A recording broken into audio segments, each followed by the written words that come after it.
us as we bring our next return guest as well. So Yeah. Chin's been on a couple times, and now Christian Watson coming off an amazing offensive player of the year, rookie of the year almost season if he'd have gotten there earlier, man. But joining the stage now, Green Bay Packers second year receiver now, Christian Watson. Christian Watson. Yes, sir.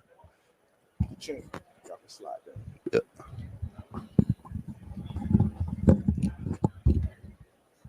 There you go. There you go. My guy. I like that shirt too. Mamba. Got the heat on the feet. Yeah, man. A little something. Okay. How your week going so far, man? How your day going out here? It's been good. It's been a little hectic, a little crazy, doing all the media stuff, but I've been enjoying it. It's been good. Okay. That's good. That's good, man. So let's talk about the season, man. It's crazy. A few months ago, man, we was in Miami. Yep. And we sat down. We just talking about, what you kind of expected from yourself going into your rookie season. And now looking back on that, man, how was that rookie season, your first season in Green Bay? I think it was a big learning curve for me. Obviously, I don't think it started out the way I had hoped or planned to, but, I know God's got a plan, and it was all part of the process. I think it was a big learning curve for me in terms of, learning the speed of the game, the physical and the mental side of it as well. But I think it ended exactly the way I wanted it to. I think I was able to prove that, the type of player I'm able to be. Yeah. Find some consistency late in the season. I think it went well. That's what's up. Yeah, man. Look, for you especially, you came on late. Early on the season, it was some drops. It was some things. Always some things that happened in that rookie year. But going into that last stretch, when all those games, man, it was almost like it wasn't the playoffs. You haven't experienced that yet, but it kind of felt like those type of games, must wins. How was that? How was that turn or nod? Did you feel it in the locker room? Did you feel it when you going into other stadiums during that stretch? And then at that time, you was a game wrecker. You coming in the games like, hey, we got to stop now. We can't let him beat us. But how was that stretch during your rookie year? Obviously not having been to the playoffs in the league yet. I'm not exactly sure, the vibe around that. But it definitely felt to me like a playoffs run at the end there. Obviously towards the end, every single game was a playoff game for us. Every single game was a win or way out kind of thing. So I definitely felt the flip kind of the switch kind of flip. And shoot, it was game time every single day. Throughout the week, Wednesday through Sunday, it was game time. And shoot, I think I attacked every single day like that, and it only made me better. Yeah, man, that's what's up, man. So I kind of look back on my career, and D-Butt and Jeremy, you can chime in as well. I feel like, in my career, one of the biggest jumps was from my rookie year to my second season. Rookie year, you don't know what to expect. Now that you have a full year under your belt, just looking back, like, what are some of the things that you could say, like, okay, Christian, this is something that I got to improve on going into your second season? For me, the main focus going forward is just continuing to find ways to, utilize my skill set to create even more separation. I think I saw it a lot towards the end of the season, but I want to be, consistent through the entire season. I want to be dominant through the entire season. So just finding more ways to win, at the beginning of the route and at the end of the route, create separation, win on releases, and just be consistent, a consistent playmaker. I want to, whenever the ball is coming my way, I'm trying to make that play. And I think, there was a lack of consistency at the beginning of last year, and it picked up at the end of the year. But I'm not trying to have any drop off. I'm trying to just keep on rising. Going into the second year and continue to show who I am. That's big, man. Young guy, rookie. You playing with one of the all-time greats at the quarterback position on the field, and then obviously off the field, he's a guy that's always in the headline, always got some things. Because people carry back-to-back MVP. Obviously, this year it didn't go well. But I'm not even going to ask you about him. I want to ask you about Jordan Love, because you obviously see him a lot more than most anybody else. Do you think he's ready to take that step, whether it be in Green Bay or somewhere else? We know it's the business that'll play itself out. But how do you think about Jordan Love at the quarterback on this level? I think he's definitely ready. I've gotten a lot of reps with him, through OTAs, through camps. And even in practice during the season, there'll be days where he'll get, more reps than usual. I warm up every single pregame with him, just catching routes, catching some deep balls, just running the route tree with him pregame. And I think we saw flashes of it, in the Eagles game, the Philadelphia week. We saw a little bit of it. And I think it's just going to come down to, whenever his opportunity is. But I think he's ready for it. All right, I'll put you on the spot, right? You just spoke on the Eagles, right? And, we down here in Super Bowl, Kansas City, and the Eagles. Who you got? I just been sticking to the NFC. Yeah. You know, I think we put up a good fight against the Eagles, but you know, I think they've been dominant all year. And I'm gonna stay with the NFC. I'm gonna go with the Eagles. What about you, Jeremy? Who you got? I like the Eagles too, man. I'm gonna stick with the NFC. Yeah. So That damn, man. Everywhere that we D go, line, man, ain't nothing to mess with. Yeah, facts. everywhere we go, everybody's on the Eagles, which makes me worry even more because every time everybody's on one side, you got Patrick Mahomes and Andy Reid on the other side that nobody's giving him a chance.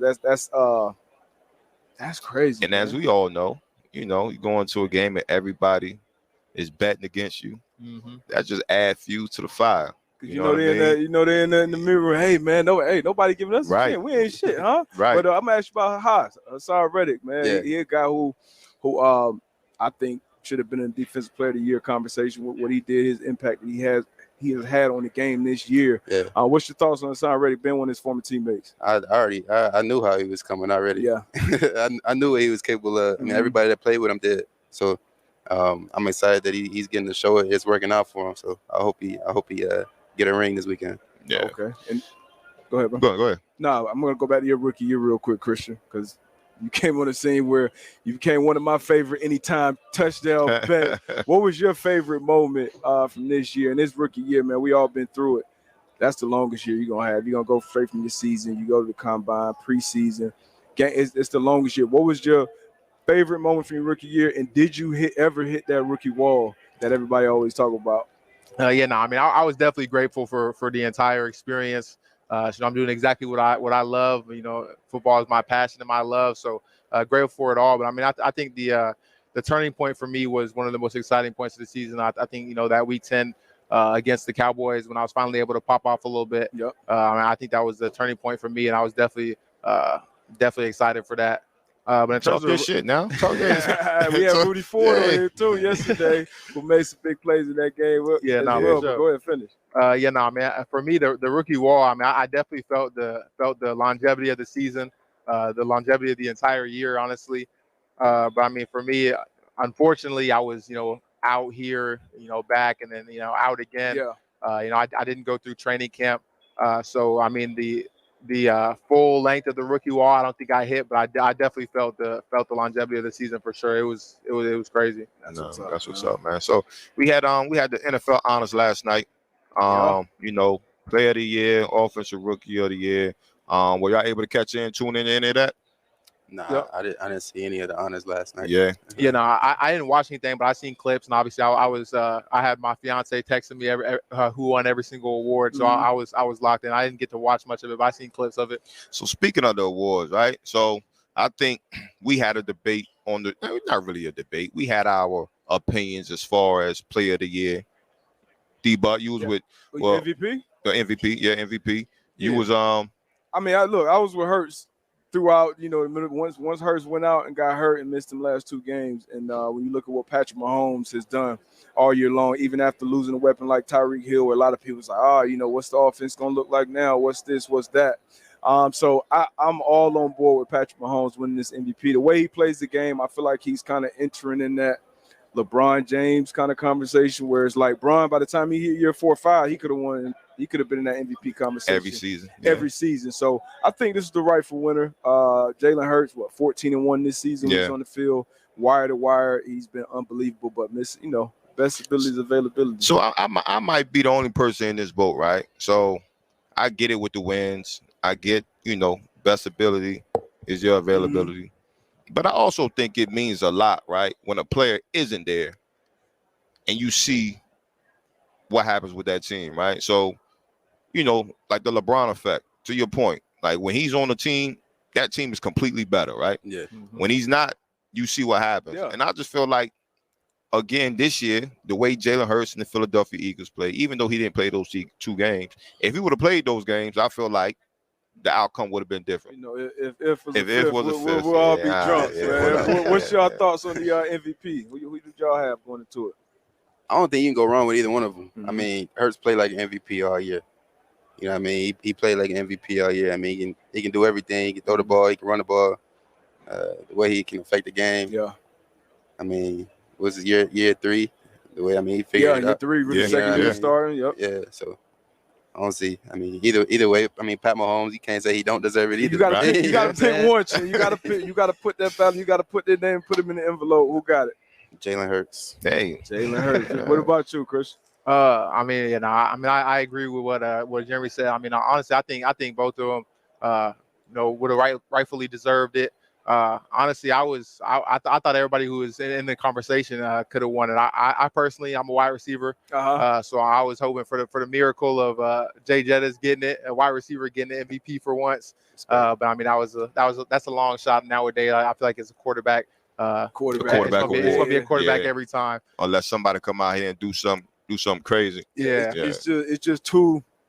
To your point, it's too valuable a position. Once that guy goes down, we saw the NFC Championship. Everybody was hyped to see how that 49ers Eagles matchup was going to be. But speaking of the Offensive Player of the Year, wide receiver, Jay Jettis. What's your thoughts on Jay Jettis as a player? And is that one of the guys that you watch? I know he ain't that much older than you, but is that one of the guys that you watch? And who are the guys that you watch run the league? I mean, he's a dog. He's dominant. I mean, I think just another reason for that MVP. I mean, I think when you see his impact, on his team, I mean, it's a huge impact. I mean, he's a game changer for that offense, for that team. I think that's huge. So obviously, I definitely think that he deserves that. And I mean, I actually was talking to my coach at the end of the season just about a couple things I could do better. And there was quite a few things from Jay Jettis that he would point out, and I would agree with him on. I've seen the way he plays, the fluidity at which he plays. I think it's huge. Okay. So we talk about Jay Jettis, right? And we play DB as well. And when you watching film and you say, okay, this guy's a dynamic, he's a playmaker, he's a game changer. Speaking, from your viewpoint, your lens, like what makes Jay Jettis like special as a receiver, but coming from a DB? I would say definitely his fluidity, the way he can just get out of his breaks, get in and out of them. I mean, he can go up and catch the ball, as good as anybody as well. So I would say those things. He's fluid as hell. He's smooth out there. So while we on the shoot, I gotta have you one of the best receivers in the game right now. Best young receivers, top 5. Who the guys right now? I'm assuming this guy's on the list, but who you got? Excluding yourself. Excluding myself? I would have definitely thrown myself in there. I already know. Just because. But right now, I think I got Jay Jettis, Jamar Chase. It's a tough one. I had this conversation the other day, and I went back and I thought about it, and I wanted to change it up a little bit. But Jay Jettis, Jamar Chase. Ooh, it's not in any order, right? Nah. You want to put them in order? No. Okay. I'm good not putting them in order. This is a tough one. It's a tough one for sure. Who do I want to put in there? You got 3 more spots. I'm gonna let him think about it. We're gonna come back. We got another guest.